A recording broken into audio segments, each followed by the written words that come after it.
Group tried to retrieve organ from donors who are still alive.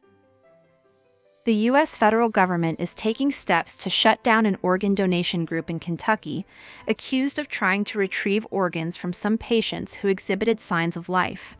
Nonprofit organization Network for Hope was described as a bad apple by Health Secretary Robert F. Kennedy Jr., who, in announcing the Trump administration's move to decertify it, accused the group of persistent safety failures.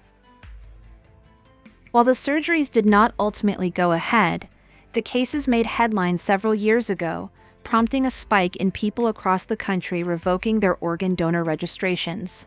Network for Hope, one of about 55 organ procurement organizations, OPOs, that coordinate the recovery of organs from deceased donors and help match them to patients on the U.S. transplant list, said it strongly disagrees with the decision and will appeal. Among the allegations against Network for Hope is the claim that in 2021, the group's predecessor organization put pressure on a local hospital to proceed with plans to withdraw life support and retrieve organs from a man despite signs that he was waking up from a drug overdose.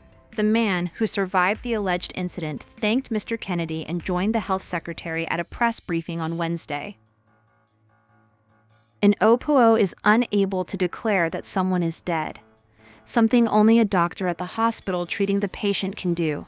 It is only after that declaration that the responsibility for the deceased can be assumed by a donor agency, which will then look for potential recipients and schedule surgeries to retrieve the organs. Most donations come from people declared brain dead, but in some cases, a doctor might determine that a patient has a non-survivable injury and let the family decide to withdraw life support, which can then also allow for donation.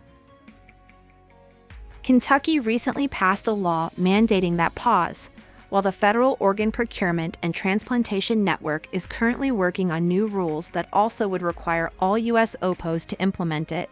More than 100,000 people are on the country's transplant list, with the vast majority seeking a kidney. It is believed thousands will die waiting for a new organ. There were more than 49,000 transplants last year, a record despite a drop in donations from the deceased, the first such dip in a decade.